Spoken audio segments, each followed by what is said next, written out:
Hi everyone, welcome to a new video today on Sunday. It's going to focus on a few specific things about Nova Scotia on the east coast of Canada, and specifically these two images will be very important. This is the Micmac hieroglyphic language, which we will see is very similar to ancient Egyptian hieroglyphics, and we'll have this flag, which will also be important to look at. Some of you will already know what this flag is. That is the Micmac flag of the same East Coast tribe.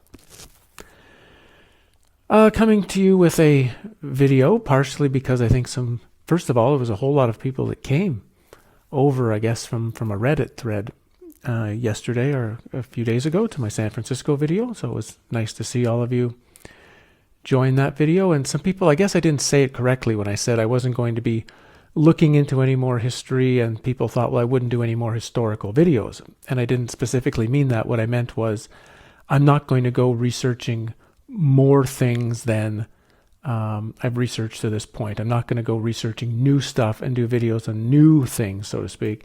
I've still got folders in my house of research I've done over the last 10 or 15 years. That still needs to come out because it's still been completed. So I just didn't want that little confusion in there. That I will still do some historical videos, but I'm not looking for new stuff. I'm not going to go, if someone says, hey, you should go and examine this new thing. No, I've seen enough. I know history's a lie, but I want to present some of the lie still that I haven't presented yet. And this one is really interesting. Really, really interesting. So it started for me, this was about 8 or 9 years ago, and I bumped into a book by this guy, Dr. Bary Fell. And Bary's a really interesting guy because he was a marine biologist at Harvard. So obviously, pretty smart guy. And he was also he was more interested in linguists and languages. And he traveled the world, and supposedly he could pick up languages instantly in like weeks. And as he was looking at some modern languages and ancient languages he was studying, he noticed some similarities, and he dug himself into two really interesting things. One is the Ogam, which we'll get to, and another was the work of the Micmac. He wrote this book called America BC, in which he attempted to say that combination of Vikings, Norse Vikings had come to North America and had set up, in fact, all sorts of settlements, including the famous petroglyph field at Peterborough, which he claims is a Viking document, including documents of Phoenicians, all sorts of various Middle Eastern cultures being in North America. He was, of course, completely discredited by the archaeological field because he's a marine biologist, so he couldn't possibly be smart enough to be writing anything. In fact, his book came out in 1976, and in 1978, the Smithsonian Institution, our favorite, equal to the Vatican hiding information organization, came out with a tremendous attack against him, and he was mostly discredited. Even at Harvard, as I understood it, the members of the archaeological and history profession would no longer talk to him anymore. But he still kept writing books, he still kept researching, and his stuff is really fascinating. And I'm just going to share a few pieces of it, how it relates to Nova Scotia. So it starts with this, and these are the hieroglyphic language of the Micmac. Now, what's very, very strange is there's a church on Barrington that has a bronze plaque, and that plaque commemorates a Jesuit preacher named René Millard, or it might be actually Pierre Millard. I'm not sure. I've got his name spelled two different ways. Who was a preacher among the Micmacs in the 1700s. And on this plaque, it's claimed that he invented an alphabet for them to allow the Bible and the Psalms to be translated in the Micmac to be read. Okay, that's the standard narrative that they try to push on the plaque. However, when we dig back into history, when Bary dug back into history, he found that another bishop, Colin McKinnon, was very clear that when the first French arrived in Acadia, that's the original name of Nova Scotia. It's the reason I'm actually doing this article. So a friend of mine sent me a video about, again, because we're talking so much about Arcadia, right, in southern France story, and we have to recognize that this part of the world was known as Acadia for a very, very long time before the name was changed to Nova Scotia, New Scotland. And we're going to get to that as well. But his quote was, "When the French first arrived in Acadia, the Indians used to write on bark, trees, and stone. They were accustomed to sending pieces of bark marked with these signs to other Indians of other tribes, just as we do with letters." So if the first French arrived in Acadia in 1904 and the Micmac had a writing system, then obviously this Millard guy did not invent it. He simply used it. And he used it in order to try to figure out how he could take his biblical texts and put them into the writing of the local language. This is very, very important. So the hieroglyphs we're going to be looking at are the real Micmac language. It has nothing to do with any Jesuit preachers, and of course it has to be a Jesuit who is, of course, falsifying history. So Bary Fell was the one who started looking at the Micmac hieroglyphic language. And again, you're seeing it here. But when he began to look through it, he noticed that there had been a famous book had been presented. This father Millard had cataloged it, at least. Even though he's claimed to inventing it, what he did do that was positive was he cataloged the language. And it sat, this was back it's just before his death in 1762, and it just sat somewhere in France for almost 100 years before a complete 450-page book was printed in Vienna in 1863 from all of those original manuscripts. And again, when Fell started looking at this, as you can see, the language or the hieroglyphs of the Micmac are very close to matching hieroglyphic language of the ancient Egyptians. Now, I don't remember if Fell said he used only the ancient, because the Egyptians had 3 different languages over history, right? They had the oldest is the pure hieroglyphic language. We had hieratic and we had demotic. Different, quicker ways of writing. It's still hieroglyphs, but writing it in simpler form as time went on. And I'm not sure if he looked to combinations of the 3 languages or of the 3 Egyptian languages or just one in particular. But even with my knowledge of Egyptian hieroglyphs, which is okay, it's not great, it's very clear that when you look at the Micmac, there are so many similarities between that language and the ancient Egyptian hieroglyphic language. And that can't be some sort of freak coincidence. That can't be by accident. So you have to ask, how did the Micmac get themselves to have ancient Egyptian hieroglyphs as their written language? That's pretty amazing, actually, when you think about it.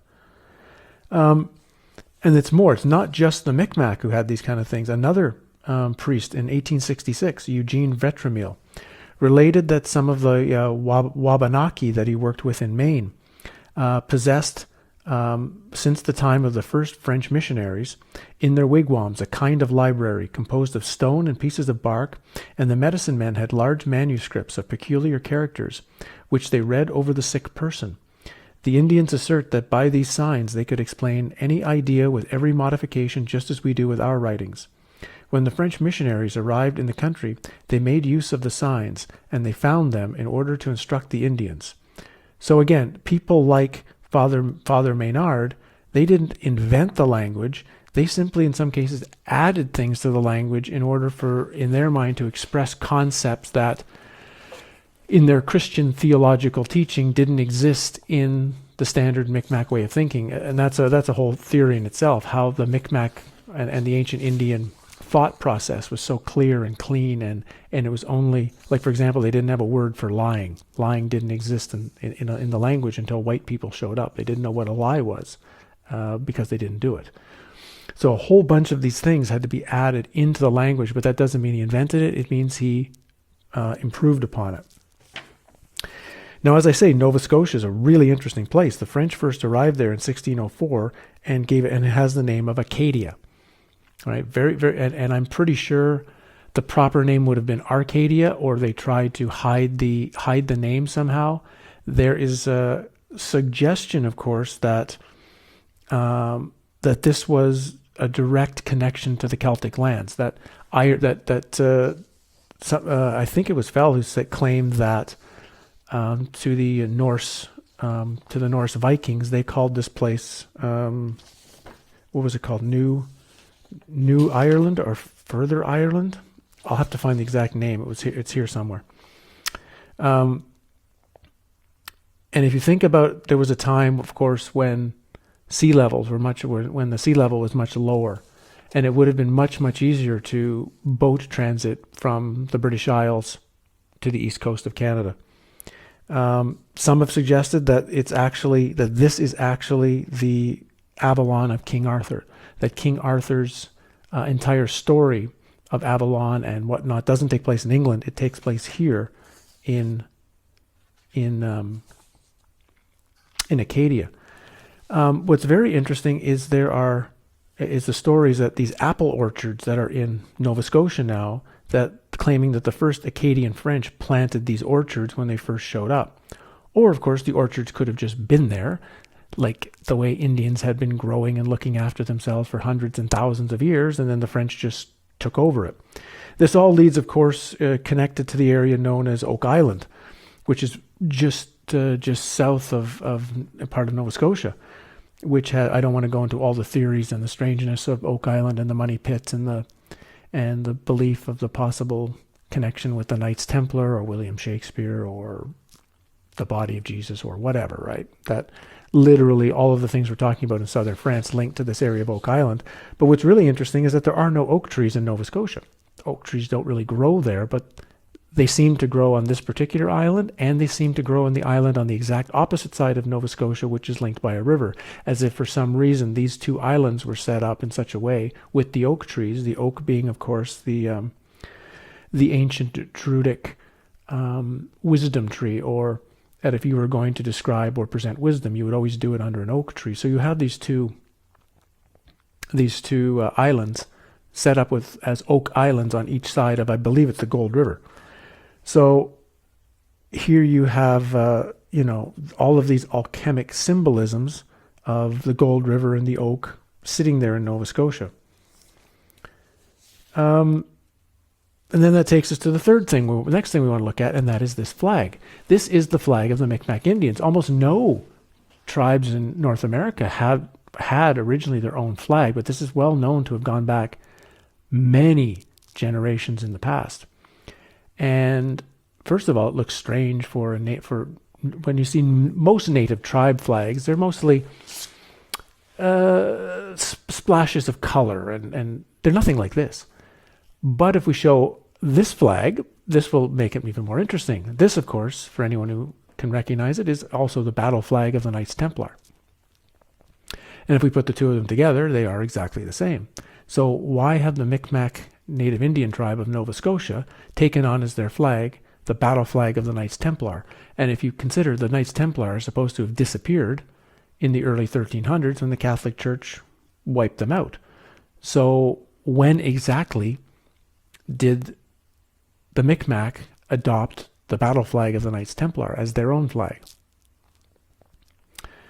There's, of course, a lot of stories that I'll slightly mention of someone named Henry Sinclair, who was one of the founders of Rosslyn Chapel, or his generation was the founding fathers of the Chapel of Rosslyn, again linked to the Grail and again linked to the mysteries of the Knights Templar, who supposedly had a voyage to North America.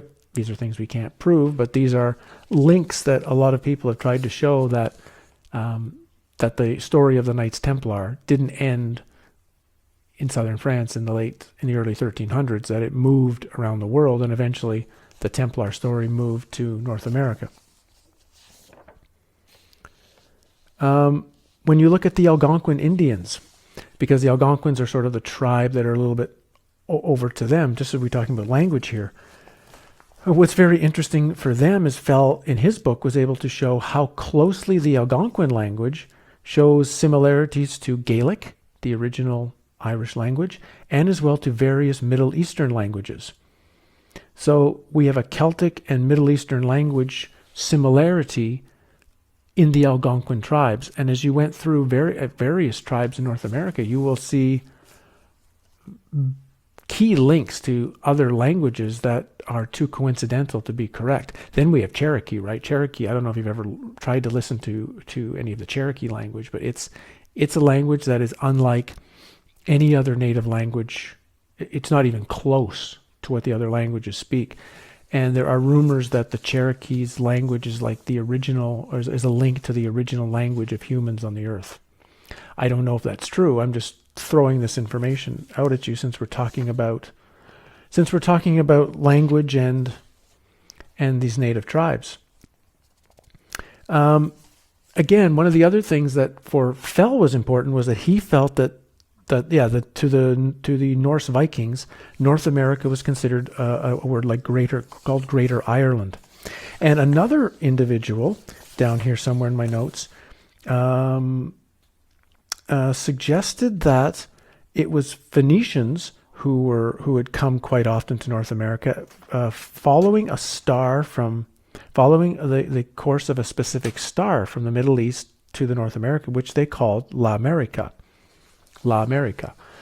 He's claiming that's the name of the star, and that's how America gets its name. If you also break this down to America, the name of both of these lands, if we take that into Egyptian, we have their name. The name for ancient Egyptian was Kemet, the Black Land, or it was called Ta Meri, sort of the place of love. Meri being an Egyptian word for love, or you could say, once you expand that word to Mary in sort of an English Christian context, you're adding sort of ideas of Isis and the mother goddess and whatnot. So here we have Mer, so Mer is already there, Mary, the same word, and Ka in Egyptian is the, you could classify it perhaps as the body or the personality or the sort of physical part of the human being, not the body, but sort of the physical, not the spirit, which was more called the ba, but this sort of middle movement between the spirit and the body.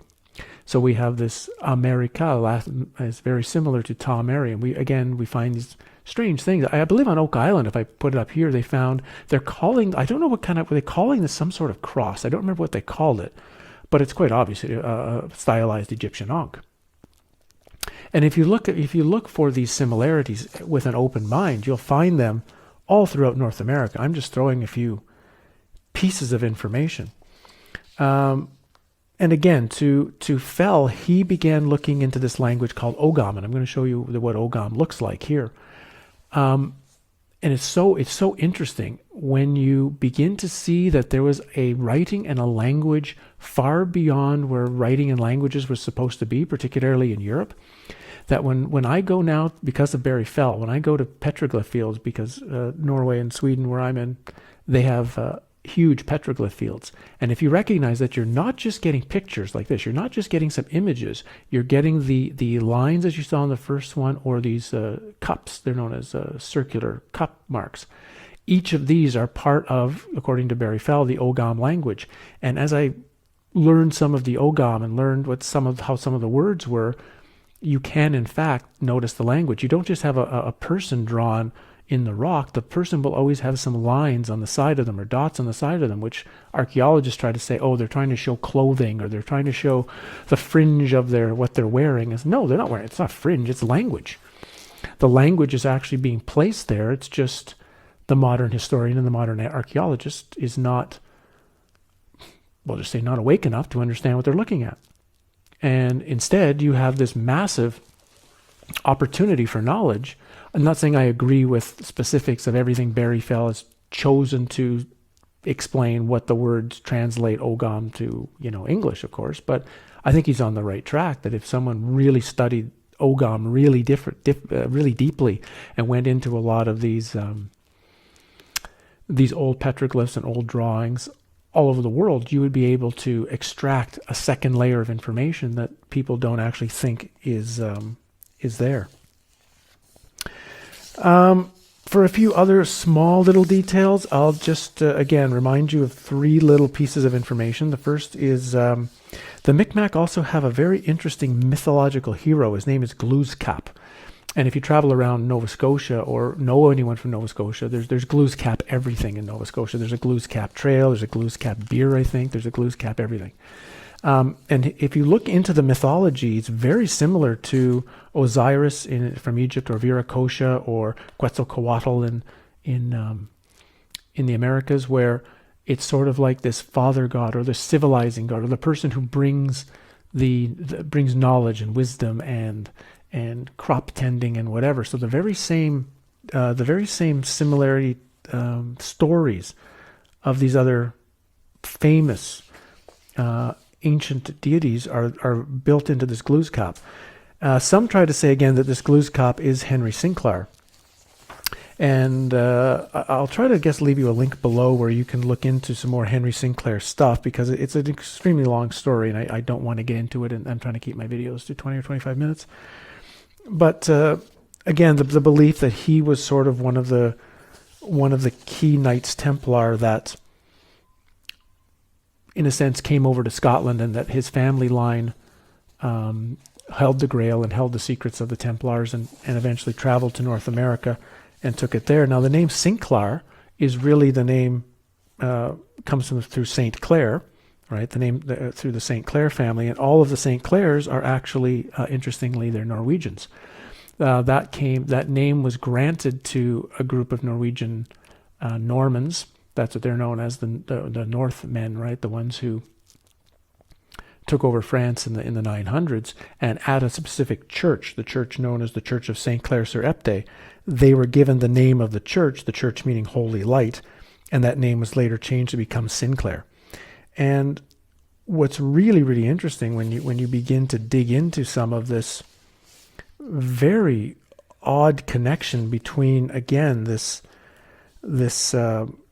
Sinclair family, the Knights Templar. It was very interesting that Sinclair's or how do I describe it? Hughes de Payen, one of the original members of the founders of the Knights Templar, married Catherine St. Clair of Roslin, she being the sister of the Duke of Champagne, Henry de St. Clair. So right from the initial formation of, you might say, this family name, they're already linked to one of the initial founding members of the Knights Templar. So it's easy to see why this would occur, and why it was one of Henry Sinclair's son or his grandson is the one who is supposed to have been the founding building member of Roslin Chapel, which is as symbolic and alchemic and Templar message in the stone, along with a lot of other stuff. So we see all of these connections, and all of these connections somehow link to this area of Nova Scotia, and this area of Nova Scotia where we have Egyptian hieroglyphs in the Micmac language, and the Templar battle flag sitting in the Micmac flag. So it's not hard to see why you would begin to see these kind of very strange connections, and trying to explain these things that we think of as native Indian tribes. Again, well, who are they really? What is their real history? I mean, we know what the history is they tell us, and we know what the mythology is that they have. We know the way the mythology has been presented to white people. So the mythology, and this we have to also take very, very care in. I mean, the natives in whoever they were, whether they were the ones who originally lived in these giant, massive cities that existed all over North America, and then they were killed off, and the rest of them had to scramble into the forest, whether they were actually a nature-based organization who interacted with other peoples, but we do know they had a tremendous knowledge. And when the whites came and conquered them, they're not going to give all of the information openly and directly. You're going to just naturally think, even like a prisoner of war, you're going to give enough that the people in control of you think you've given them something useful, think you've given them enough to kind of leave you a bit alone and give you some space, but not really give them anything really important. So we also have to wonder how many of the mythologies, proper stories, proper understandings, even made it through the native tradition themselves. Like when the whites came and actually, say, conquered the Lakota in the 1800s, how many of those stories actually made it through to the Lakota today? How many of those stories got lost along the way, got changed as they were sort of told to the whites what they thought would be good for the whites to hear? It got lost within their own tribes. And the further back you go to the East Coast with the Algonquins, the Mohawks, the Micmac, how many of the stories, original myths, got lost? So you have to really try to keep all that in mind as you dig through native Indian stories, native Indian mythology, as to what we have now from them is still just a piece of what used to be there a long time ago. So I think I'll leave it at that today. I've got, pages of information on on things like Henry Sinclair and his voyages, and again, it's just, at some point, if the world ever opens up again and they ever get to move around freely in the summertime, I'll take a trip around Norway here, where because there are a lot of Templar. There are two Templar round churches in Norway, one in Tonsberg and one in Trondheim, and there are some very unique, what you could only call Templar-like locations in this area. Things coming up, I guess. I'm going to be having a very interesting radio interview in a few days. Really looking forward to that. I'll tell you more once we've had it and it's up for you to listen to. That's going to be all about the World Expositions, and that's going to be a lot of fun. I don't want to go into detail yet until we've actually had the interview and it's up for you to hear. I've got my next Rennes Le Chateau video to do for you. I'll see if I can do that on Tuesday so I can have that up and done. And that one's going to be a look at more of the surrounding lands. I know we're going to look at Montreal de Sauce and the Tacoma Estate, and a few other areas that aren't talked about very much in the story.